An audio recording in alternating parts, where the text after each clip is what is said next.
All right. Hi, everyone. We are going to start today's session. Okay, all right. Okay, I can see some of you have joined. Okay, let's give it a minute, then we will start. Okay, all right. I'm waiting for a few of you guys to join, then we will start. Okay, all right.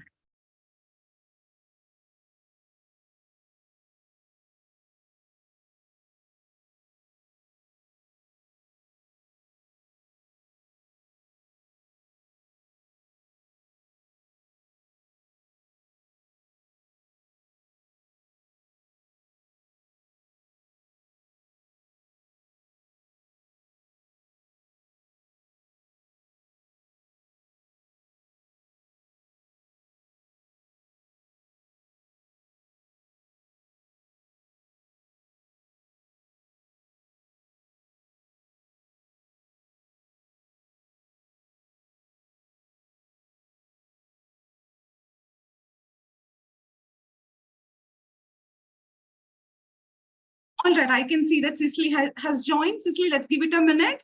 Let's wait a few more people to join in, then we will start the session. Okay, all right.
So let's start the session. So today we will be having a look at OET reading part C.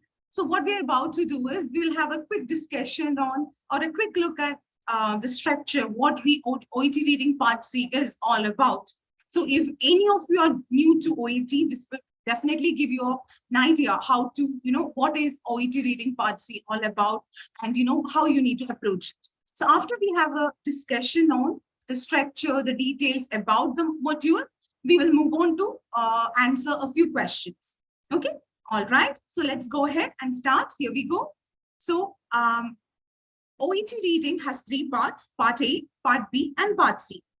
And part C of your reading module is the final part of your reading test. And after it will be the last part of your test, which means after you will be attempting part C after you have attempted part A and B. Okay, all right. So let's have a look at what part C is all about. In part C of your reading, you get to read two different texts. These texts are completely different.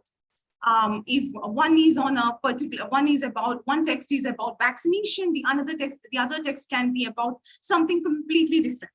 So you get two detailed health-related passages. And these passages are about, each passage has 750 to 800 words, which means you get to read 7 to 8 paragraphs. And you will be answering 16 questions in total. And that means 8 questions for the first extract and 8 questions for the second extract. Also, your questions are 4-option MCQs, which means you need to choose the most appropriate option out of the 4 options that have been given to you. Then one thing that is, that is special about reading part C is the order in which your questions are. That will be the same sequence as your paragraph, which means you have 8 paragraphs. The first paragraph or the first question will be from the first paragraph. The second question will be from the second paragraph, so on and so forth. So remember, the order of your paragraph matches with the order of your questions. Okay, so that means it will be easy for you to navigate between your question and the respective paragraph. Okay, all right. Now, how much time should you spend for part C?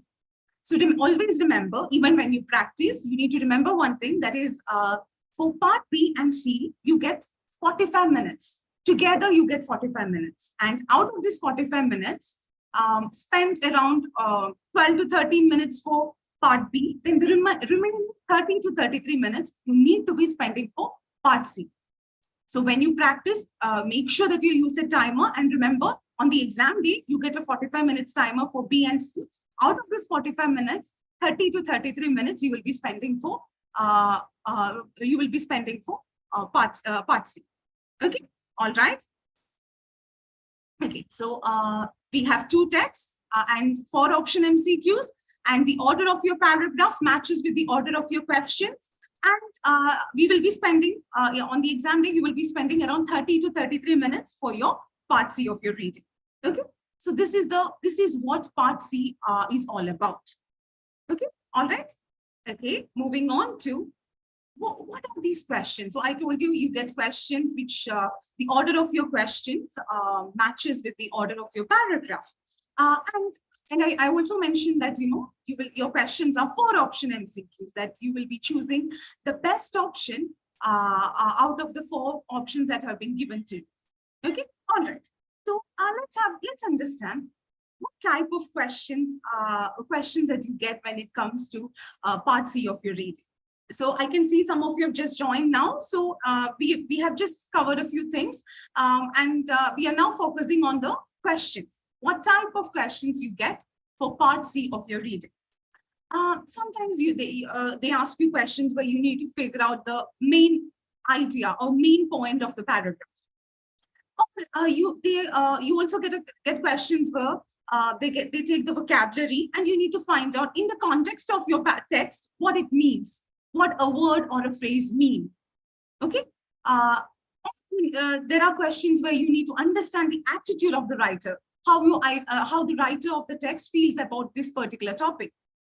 And sometimes you also get questions where you need to figure out the opinion, what opinion of the writer, not only the writer, if they have mentioned any other person or any other people in the text, you need to understand the opinion of the people involved. You can also get questions where you need to figure out a specific meaning or a specific detail, or that is given in the paragraph. So that means these questions are more about understanding a specific detail given in the paragraph. So these are the types of questions that you get when it comes to part C, where you need to figure out the main point, you need to find out what a word or a phrase mean in the text, or the attitude of the writer, or the opinion of the writer, or any other person or people they have mentioned in the text. And finally, you get questions where you need to figure out a specific detail that's mentioned in the text. So these are the types of questions that you get when it comes to reading part C. Okay, right. Let's move on to the approach. How do you approach? Where do you start, or how do you start when it comes to part C of your reading? So since you get multiple choice questions, you start by reading your question, and make sure when I say reading, it's not about quickly glancing or have a quick, no. It means when you read, you need to understand what exactly you need to figure out from the paragraph. So when you read the question, make sure to interpret the question. Make sure to understand what exactly you need to find out. Okay, So you start with the question. Once you have read the question, you go to the respective paragraph. And once you have, read the paragraph, you come back to the options and you choose the most appropriate option as your answer. Of course, the options might not be very, when you read the options, it might not click for you just like that. You need to pay close attention and you read the question, you look at the text. The final step is when you look at the options. So make sure you remember, or you have, you are able to remember what you have read when you look at the options. So you can, eliminate the wrong options or eliminate the options that's not given in the text. So make sure that you remember what you read, or you have the clear understanding of the paragraph before you look at the options. So this is the approach that we are going to implement today. You start, we will look at the question, we will look at the paragraph. After these two steps, we will look at the options. Okay, and this is a method that definitely works when it comes to reading part C. Okay, all right. So before we get into the further details and further practice, let's have a quick review of what I have mentioned so far. First of all, we looked at the structure of reading part C. What is reading part C all about? I told you you need to go through two completely different extracts. And, these extracts are sometimes usually have 7 to 8 paragraphs each, which means 750 to 800 words roughly. And you need, when it comes to part C, you will be finding out answers for 16 questions. And that means 8 questions for the first extract, 8 questions for the next extract. And your questions are 4 option MCQs, which means you need to choose the most appropriate option out of the 4 options that have been given to you. And one important thing about reading part C is most of the time, the order of your questions complements or matches with the order of your paragraph, which means first question from the first paragraph, second question from the second paragraph, so on and so forth. Okay, all right. And the time, again, time is also something that you need to, time management, or when you practice, understanding how much time you need to spend for part C is important. Again, 30 to 33 minutes. Remember, you only have 45 minutes for part B and C altogether. Out of that, I would say for part B, usually students or candidates spend around 30, minimum 13, maximum 15 minutes. The remaining 30 to 33 minutes you will be spending for part C. So when you practice part C, be very much aware of the time. Often, and remember not to spend too much time on part C that you end up getting, no time at all for part C. That shouldn't happen. So be very much aware of your time. And be very much aware how much time you need to spend for part B, so you get enough time to spend on part C. Okay, all right. I hope all of you are with me so far. I can see many of you are joining. So make sure this is something. The time, the order of the questions, all these are very much important when it comes to part C. Then after we have discussed this, we did discuss the types of questions when it comes to part C. Then you get questions where you need to figure out the main point. You get questions where you need to understand a word or a phrase, what it means in the paragraph. And sometimes you need to figure out the attitude or the attitude of the writer, or the opinion of the writer or other people that have been mentioned in the paragraph. Finally, you get questions where you need to figure out a specific detail that they have mentioned in the paragraph. Okay, so these are the types of questions that you get. Now, the approach, as we discussed, multiple choice questions. So you start with the question. You understand your question well. You interpret what you need to find out. Then you read your paragraph. After you've read and understood your paragraph, you move on to your options, and you choose the most appropriate option as your answer. Okay, all right. So what we are going to do now is we are moving on to our practice for today. So you make sure that you comment your answers here, and yeah, we will find answers for part C. Here we go. We are starting our practice for today. Here we go. Okay, all right. So as you can see, give it a second. If your screen is taking some time, give it a second. Okay, all right. Okay. So we start with our question. So this is the first question for today. Okay, all right. Let me just highlight the question so all of you can focus here. Give it a second.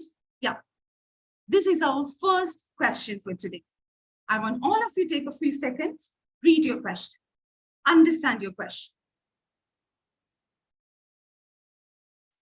In the first paragraph, so of course, the question is from the first paragraph, the writer suggests that disagreement exists regarding.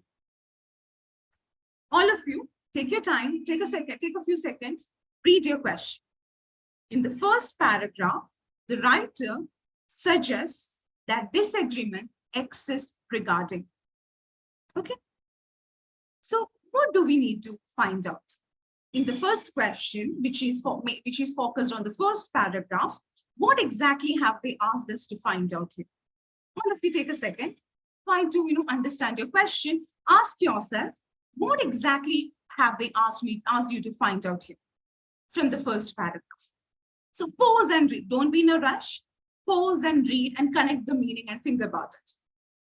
In the first paragraph, the writer suggests disagreement exists regarding. That means we need to find out. So it's very clear for us that in the first paragraph, they mention about some type of disagreement. We need to figure out what is it all about. What is the disagreement mentioned in the first paragraph all about? As all of you can see, I've highlighted the interpretation here. Please go through this. We need to figure out. In the first paragraph, the writer has mentioned some type of disagreement. We need to find out what is the disagreement all about. Okay, all right. What is the disagreement all about? Okay. Yes, okay. So I can see many of you saying here it's a suggestion. Yes, we need to find out what the writer has suggested, but be more specific. Writer has suggested something, but exactly what part of the suggestion should we figure out? We need to figure out, writer has suggested some disagreement about something. We need to find out what is the disagreement all about, suggested by the writer. Okay. All right. So on that note, we have read the question. We know what we are looking for. Let's go to the paragraph. So all of you, I would say spend 55 seconds, read the first paragraph for today. This is your first paragraph. Okay. All right. This is the paragraph. Please go through this.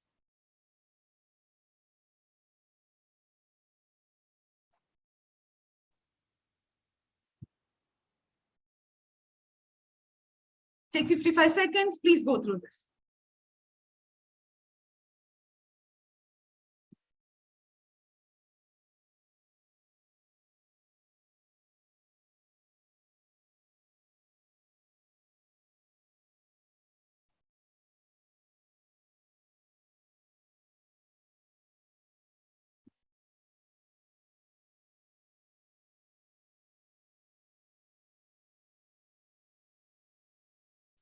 Okay. All right, let's have a look at the paragraph. So the first sentence says, so exactly, today's text is all about ganglion cysts. As medical professionals, I'm sure all of you are familiar with the topic. So let's have a look at the first sentence. The first sentence says that ganglion cysts are most common lesions, which is found in the upper extremity. And this particular type of cyst accounts for around 50% of all hand masses that's found on a person's hand or people's hands. So these are the most common lesions, soft tissue lesions, and these are usually found in the upper extremity. And these cysts account for around 50% of all hand masses that are found in a hand or in hands. Although these problem can occur for people of any ages. So this can occur for people at any age, but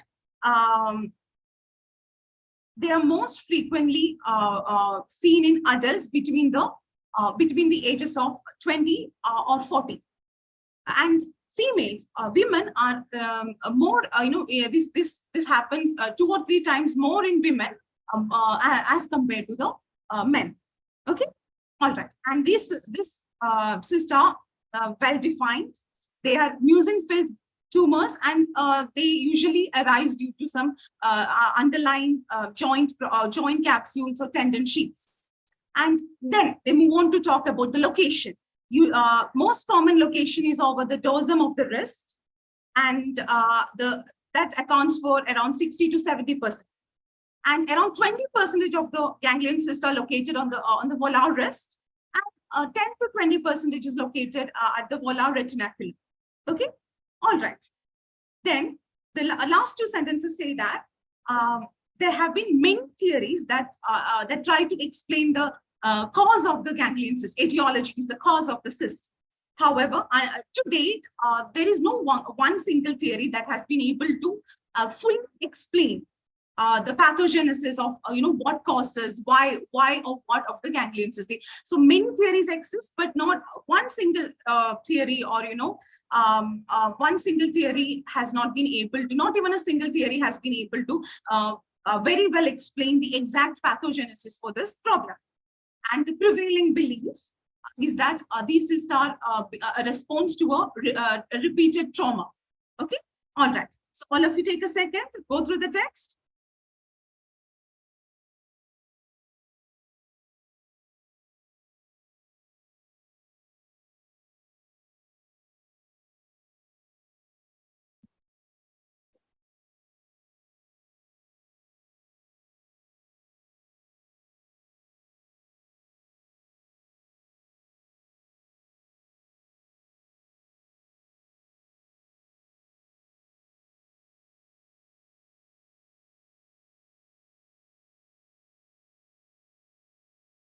Okay.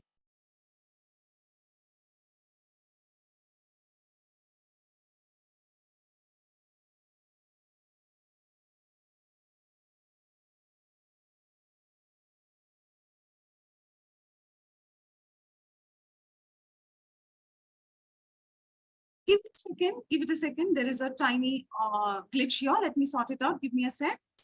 No worries, we will sort it out in a second.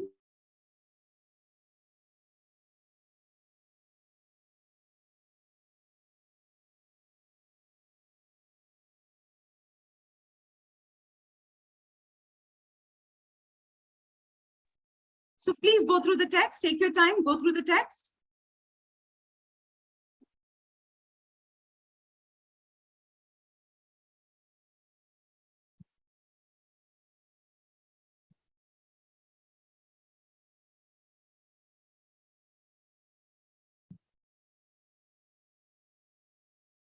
Okay, all right. So now let's have a look at the options. Now let's have a look at the options. Okay, here we go.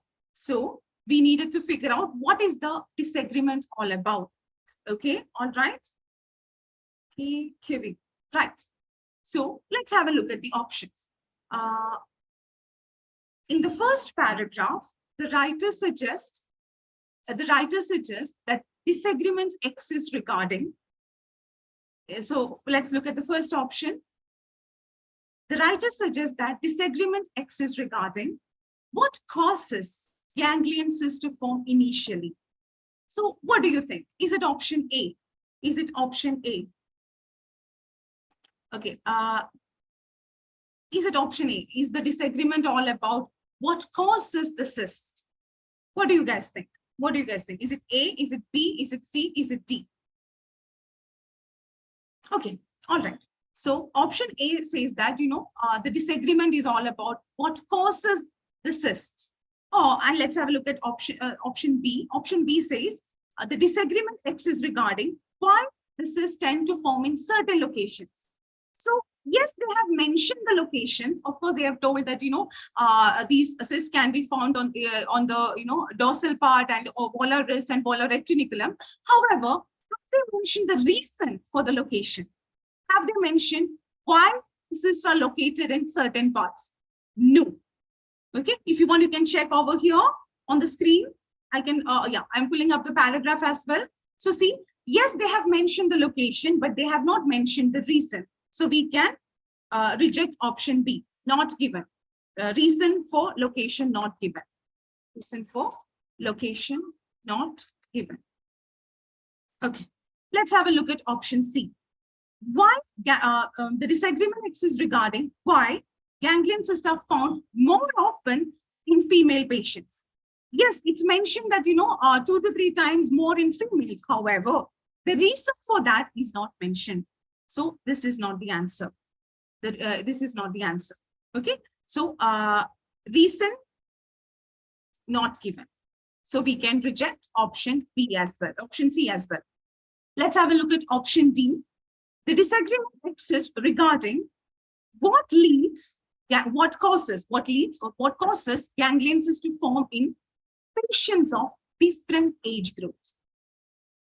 They have mentioned, all age groups. So they have mentioned it can occur in all age groups, and in adults, it usually occurs at the age of 20, between the ages of 20 and 40. However, have they mentioned what causes it? No, they have not mentioned the cause. Yes, they have mentioned the age groups. I agree. So we can reject that. So here, B is not the answer. Why? Because they have mentioned age groups, but not mentioned what is the cause. Is the cause for the cyst to form in? What is the cause for the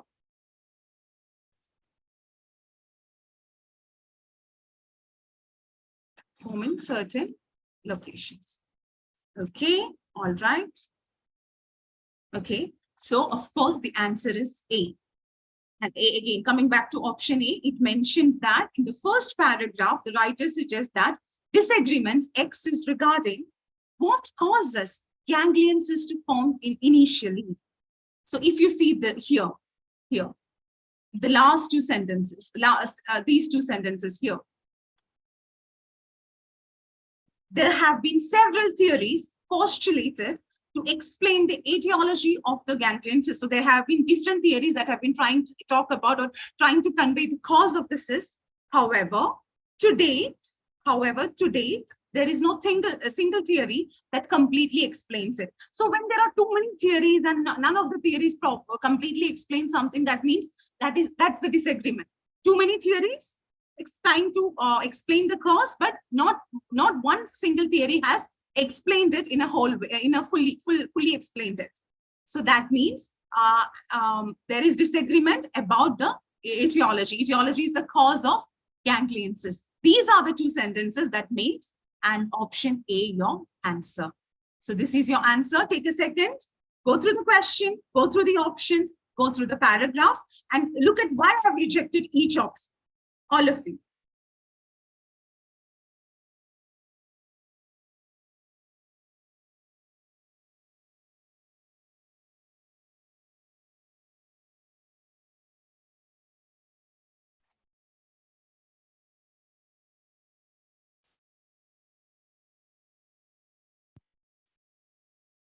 Okay, all right.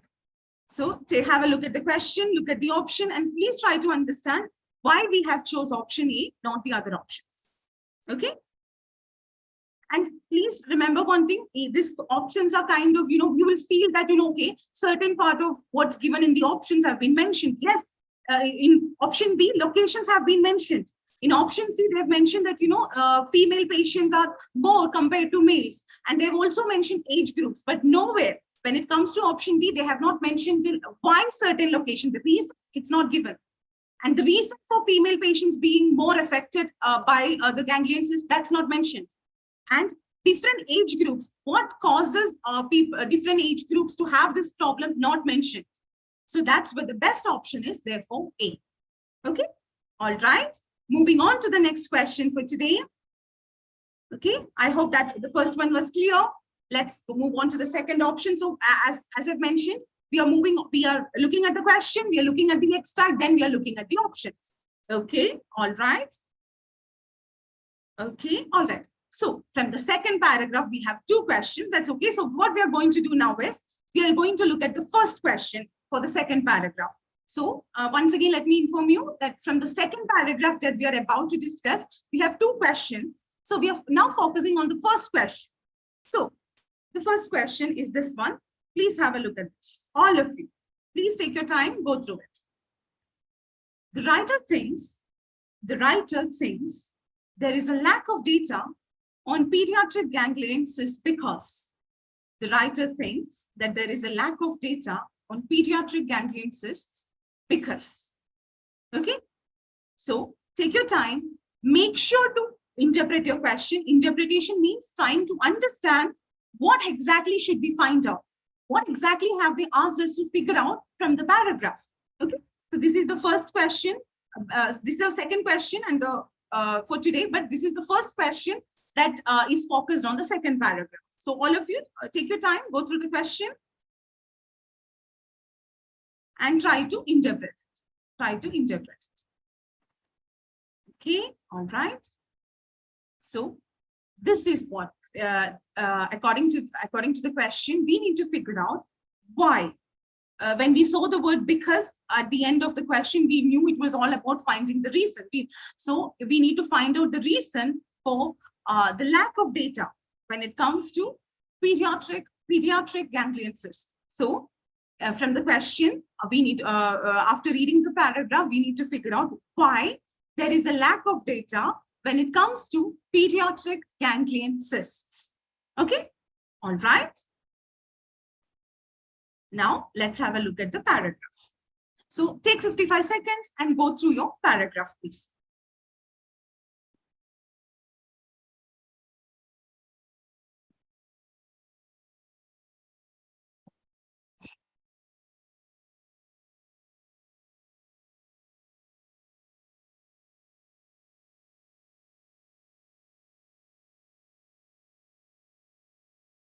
Okay, let's understand the paragraph. The first sentence of the paragraph says, even though there is a great deal of information about hand and wrist ganglia that happens among the adult population, adult patient population, even though that is the case, we only have limited data when it comes to pediatric ganglion cysts. So adult patients, we have a lot of data when it comes to adult patients. On the other hand, we have only limited amount of data among, ganglion cysts among kids.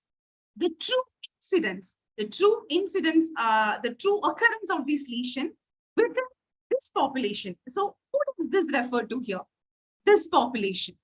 This population means the pediatric group. So the first sentence says that we have in a great deal of information, great deal of data when it comes to the adult population who has the hand and wrist ganglia. On the other hand, we do not have enough data when it comes to pediatric ganglion cysts. The true occurrence of these lesions among pediatric population. This patient population refers to the pediatric population, is in all likelihood is underreported. So the true occurrence, the true number of cases that exist among the pediatric population is not reported enough. And because there is among kids, the ganglion cysts are usually painless. It doesn't cause much pain, and it also does not cause any functional deficiency. So even though kids have the problem, it's often underreported because the cysts, when it happens to kids, it's painless and it doesn't affect the way they use their hands or wrist. What's more, the epidemiology of pediatric hand and wrist ganglia differ from that of adults. So when it comes to pediatric, adults, there is a difference there. And although the pediatric population shows a similar gender bias, what does that mean? A similar gender bias as the adult population. So if you remember in the first paragraph, they mentioned that, among adults who have the condition, female or women are 2 to 3 times more to get the condition as compared to men. So there is a difference. There is a gender issue, gender problem there. The same difference also exists when it comes to kids, boys and girls, when it comes to kids. Although that is the case, so there is a gender bias exists even when it comes to the case of kids. Sadko and Ganesh, they are the researchers. Their study showed that in children under 10 years, children who are below 10 years, polar cysts are more common compared to dorsal cysts. dorsal cysts. And so that they are the first researchers that have been mentioned here, Sadhgu and Ganesh. Their study among kids who are below 10 years of age showed that kids had most of the kids had volar cyst as compared to dorsal cyst. And another one researcher, Coffee and others. Coffee et al. Means Coffee and others. So that's another researcher, their name. They corroborated. What do you mean by the phrase corroborated? When I corroborate somebody else's statement, or when I corroborate someone else's point of view, I agree with them or I support them. Okay, so we have two researchers, Sadhgu and Ganesh. They said that when they studied kids who were under the age of 10 years, volar cysts were more common compared to dorsal cysts. And even another researcher, Coffee and others, they also corroborated, they also supported the same idea. When they observed kids under the age of 12, 50% of their patients suffered volar cysts. So for them as well, majority of their kids, the kids are for their research, they too suffered from volar cysts. Okay, all of you, take a second. We have two questions from this paragraph, so make sure that you understand the paragraph well. All of you, please take your time, go through it. So this paragraph, once again, let me just summarize it quickly. We have a lot of information when it comes to ganglion cyst among the adult patients. However, we only have limited data when it comes to pediatric kids, basically. And the true amount, the true occurrence of these lesions among kids is not reported enough. And what is the reason for that? The reason being the cysts are painless among kids, and it does not cause any functional problems. And the epidemiology, it differs from that of the adults. And yes, similar to adult patients, kids also have, the gender bias, like women or girls having more, girls experiencing 2 to 3 times more. The same gender bias as mentioned among the adults exists in kids as well. However, researchers, one group of researchers who researched who studied kids under 10 years found that among kids, the more common type of ganglion cyst is volar cyst compared to dorsal. The same way, another researcher also supported their study, the results of the previous study, saying that when they conducted research among kids below the age of 12, even they found out that 55% of the kids had volar cyst. So this is the paragraph all about. Now, let's have a look at the options for the first question. So in the first question, we needed to figure out, why does the writer think there is a lack of data when it comes to pediatric ganglion cyst? Let's have a look at each option. Okay, all right. The writer thinks there is a lack of data on pediatric ganglion cyst because parents tend not to notice them.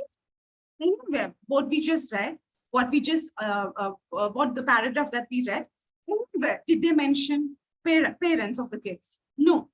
So of course, as soon as we see the option, we know that it's wrong, because nowhere they have mentioned parents. So parents of the kids have not been mentioned, so we can reject the option A, parents not mentioned. Okay, all right. Moving on to the second option. The writer thinks there is a lack of data on pediatric ganglion cyst because patients find they can soon learn to live with them. Okay, patients realizes that, live with the problem. That's not a problem. Living with the ganglion cyst is not a problem. Patient eventually realizes that. Did they mention that? No, that's nowhere given. So of course, again, that is wrong. Patients learning to live with the problem, nowhere mentioned. Okay, not mentioned. So again, we can reject that as well. Again, option, which brings me to option C.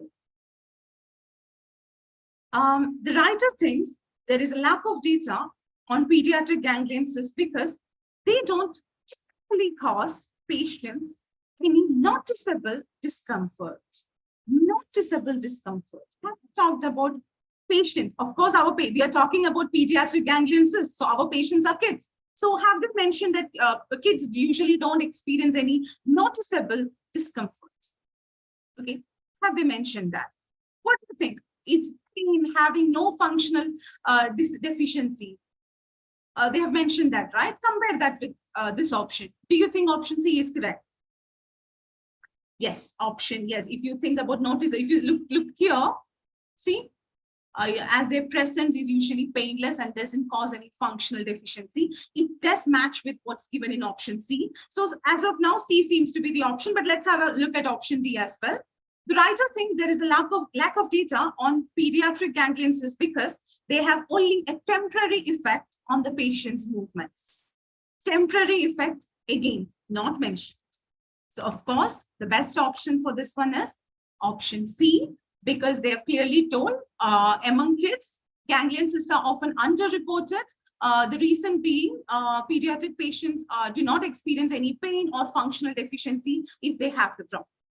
So that's why option answer is C for the second question. Take your time, go through the question, go through the options, and go through the extract, and make sure that you understand why A, B, and D were not correct answers. Okay, all right. So again, as I mentioned earlier, we have two questions from this paragraph. So let's have a look at the second question from the same paragraph. Okay, right? Right, here. Oops, yeah, right here. So this is the second question from the second paragraph. The two studies mentioned in the second paragraph had similar findings in relation to. If you remember, we did discuss two studies, right? There was a study conducted among kids who are below 10 years and another study conducted by Coffey and others for kids who are under the age of 10, 12. So this question is focused on those two studies. So the two studies mentioned in the second paragraph had similar findings in relation to. So take a second, make sure whenever you get a question, make sure that you interpret the question well. So you know what we are looking for. Okay, so you are very much aware what exactly you need to figure out.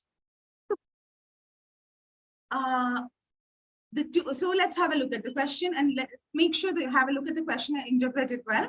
So there are two studies in the second paragraph. The studies had similar findings in relation to. So what do we need to figure out here? We need to figure out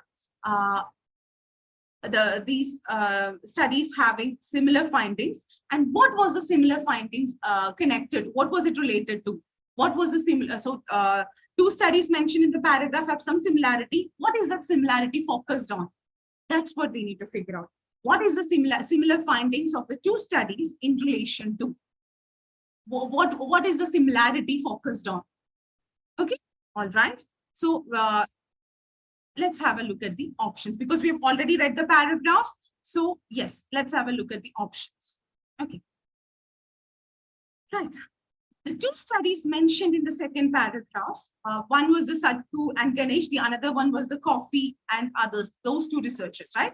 So those two studies mentioned in the second paragraph had similar findings in relation to. Was it about the location of the cysts? Option A, the location of the ganglion cysts. So, or let's move on to option B. The two studies mentioned in the second paragraph had similar findings in relation to the average size. Did the second paragraph anywhere talk about the average size? So that's no, we are very much sure nowhere they spoke about the size of the cyst. So we can of course project it. This is not given, not given. Okay, let's have a look at option C. The second paragraph had similar findings in relation to the age group most affected by ganglion cysts. Okay, remember when you see the word age group, you may feel that, okay, that's where the similarity is. But if you see here, one study focused on 10 years, another study focused on kids under the age of 12 years. So no, age was not the same age. So we can rule this out because one study was 10 years, under 10 years, one study focused on under the age of 12 years. So age is not the same. So we can reject that. Okay. All right. Next one, option D. The studies mentioned in the second paragraph had similar findings in relation to the proportion of each gender presenting with ganglion cysts. Nowhere they had mentioned about the gender, So of course we can reject this. So gender not mentioned. So we can reject that. Gender not mentioned. Okay. All right. So that makes our answer option A. Option A is the answer. Why? It talks about the location. See, volar cysts, both cases. See, the similarity is from here. If you read from here till here, it's clear why option A is the answer. Sadhgu and Ganesh, their study was focused on kids under the age of 10, and they found out that among those kids, volar cyst was more common compared to the cyst in the dorsal area, I believe. And in the other study, 55% of the kids suffered from volar cyst. So volar cyst is the location, right?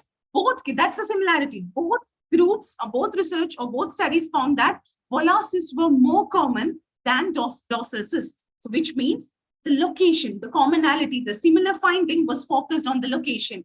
Volar cysts. That's why the answer is location, which means option A is the answer.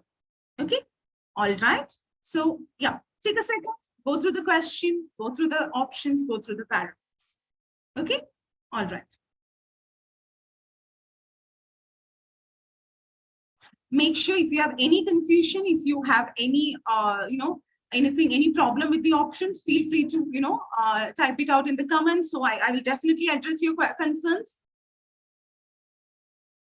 Right, okay. So which brings me to the next question for today.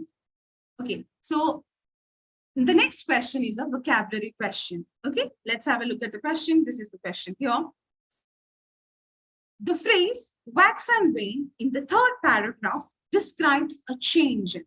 So usually, when I say vocabulary questions, usually they will like, okay, we need to figure out what does the word refer to or what it means. Not exactly here. So please make sure that you pause and read the question. The phrase wax and wane in the third paragraph describes. So they have already mentioned what it describes. It describes a change. We need to figure out.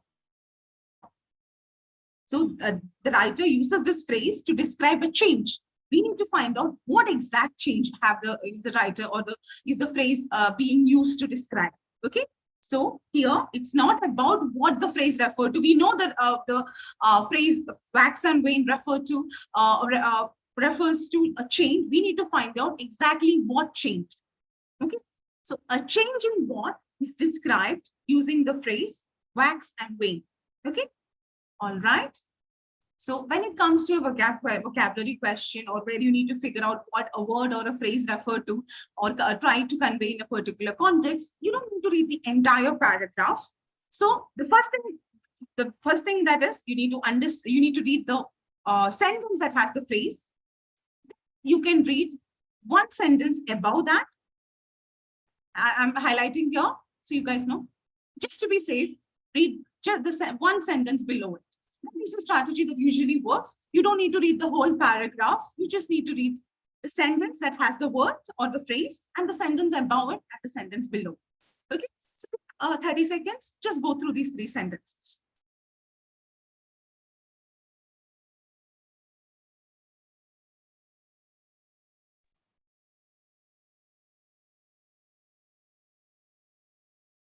Okay, let's have a look at the sentences. So the first sentence is that, so although they are often non-tender to palpation, pain can be elicited during flexion or extension of the wrist. So of course, they are talking about the cyst. So these ganglion cysts are non-sensitive to touch.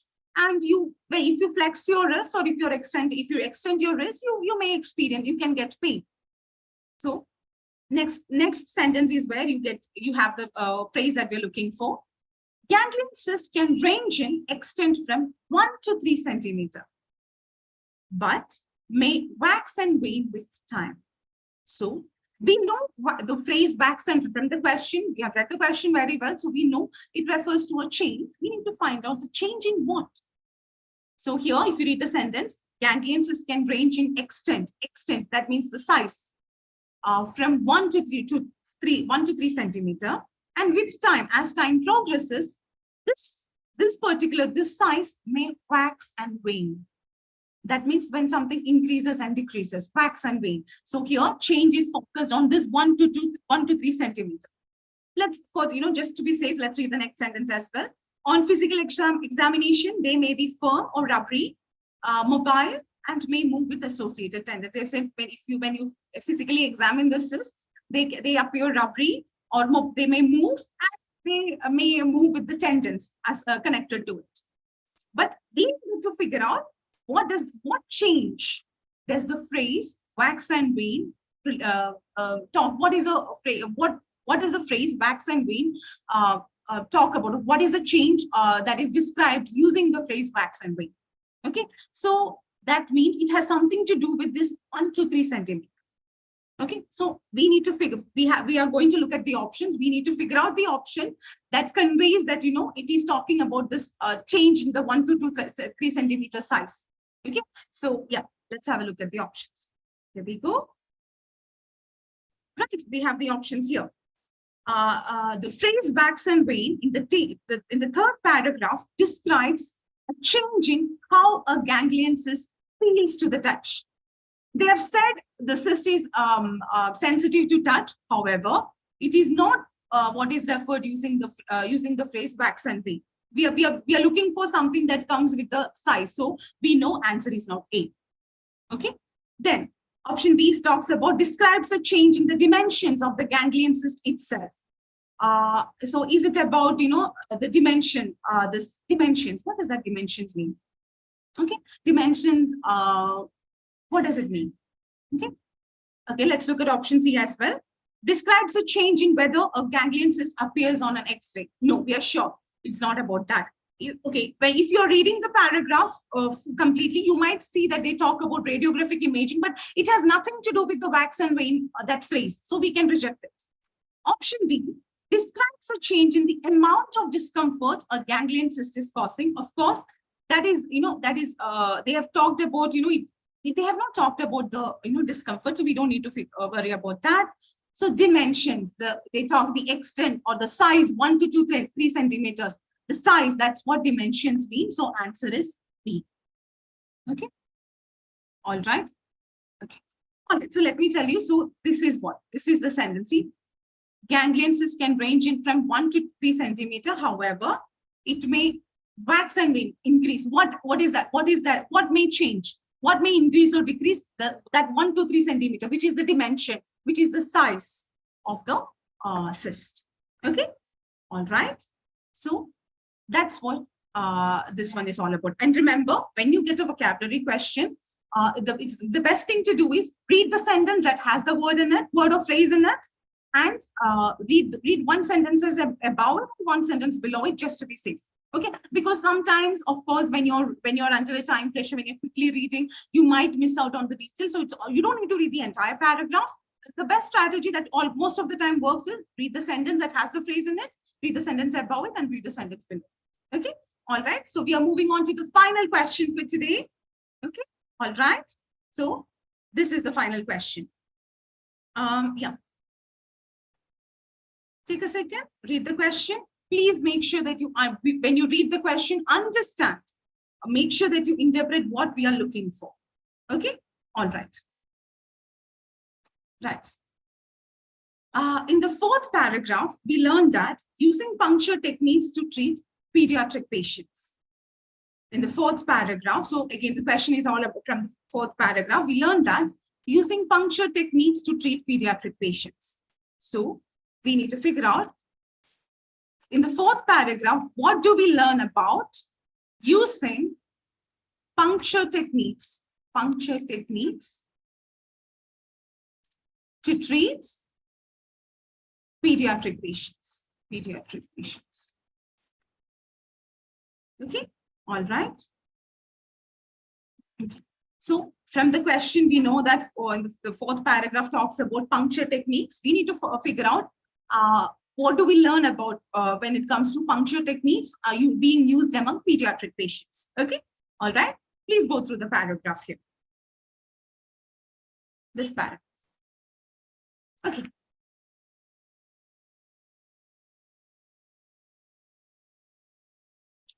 There are several treatment options for ganglions of the wrist and hand. So when it comes to treating ganglion cysts, we have a lot of treatment options available.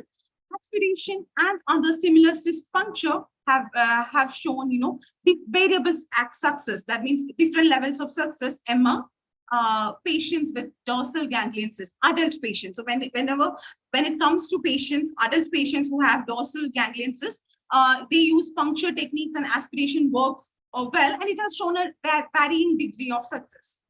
And the cure rates are between 13 and 85%. That's all about the adult population. Okay.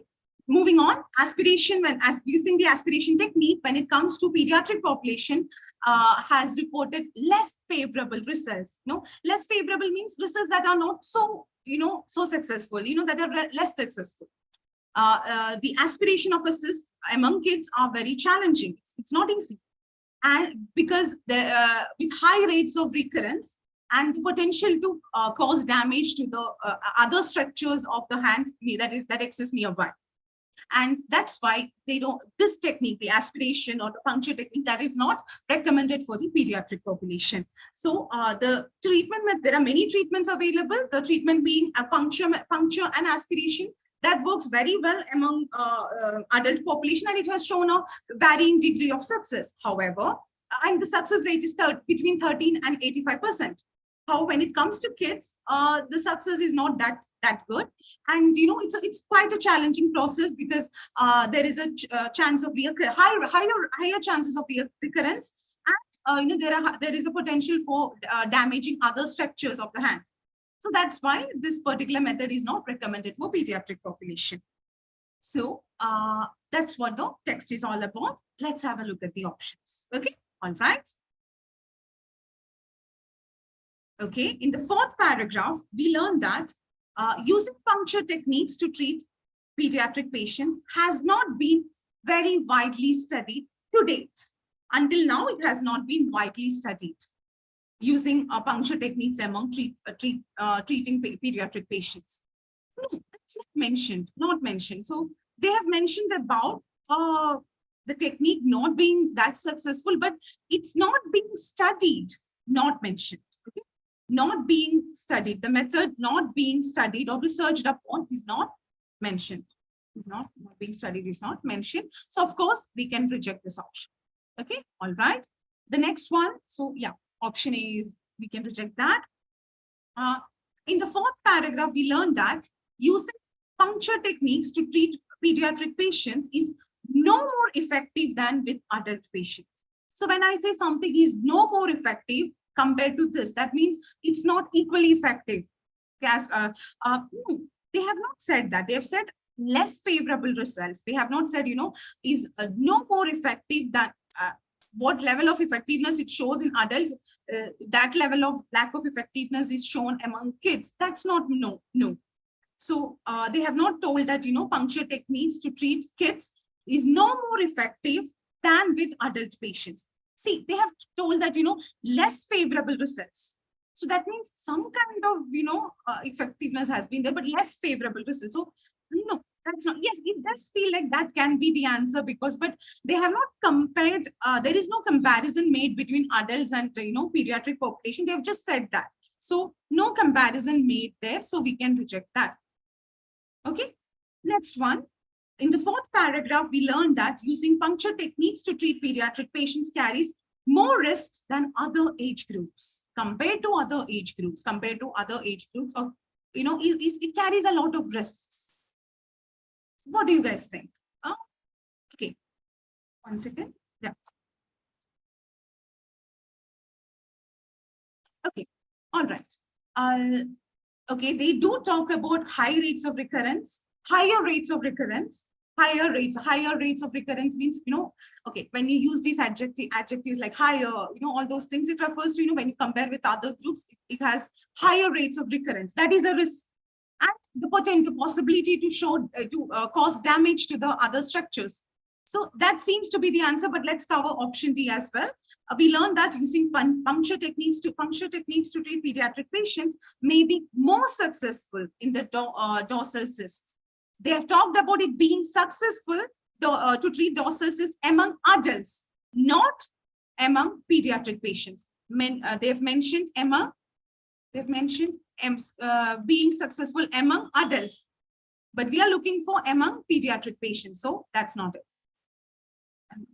Adults. So here we can rule that out as well. So we can reject option DS. So, all right. In option A, they have not mentioned about any studies conducted about the effectiveness of about these treatments when it comes to kids. No. Option B, they have not said that is no more effective than adult patients. The effectiveness as compared to adult patients is, is no more as effective. No, they have not told that. Then option D, more successful. Yes, they have said that, variable success, variable range of or varying range of success has been shown when it comes to treating dorsal ganglion cysts among the adults in this sentence. But we are talking about the kids, so we can reject option D. So what is the best option? Option B, C, higher. These are the two sentences. This one is challenging. It's a challenging procedure, and higher rates of recurrence and the potential to inflict damage. So these are the risks. Higher rates of. So that means more risks. So that's why answer is C. Okay. All right. So this was the of course we have not covered all the questions. We have just looked at 5 questions. So this is how you can approach part C of your reading module. And remember, the time is an important thing, time management and being aware of your time, and reading the question, reading the paragraphs, then looking at the option would be a very good approach. Okay, all right. So that has been all today. So yeah, I can see that many of you have joined. And many of you have left a lot of comments, and I hope this has been helpful for all of you. So yeah, that's it for today. If you have any questions, feel free to reach out. If you have any confusions, make sure to leave a comment. We will definitely get back to you. So that has been a part C session, reading part C session for today. And we will be, of course, conducting more sessions, similar sessions. Hope to see all of you there as well. Okay. All right. And the recorded sessions will be uploaded, so you can get a hold of that. Okay. That's it for today. I'll see you guys on another. Okay. All right. Thank you.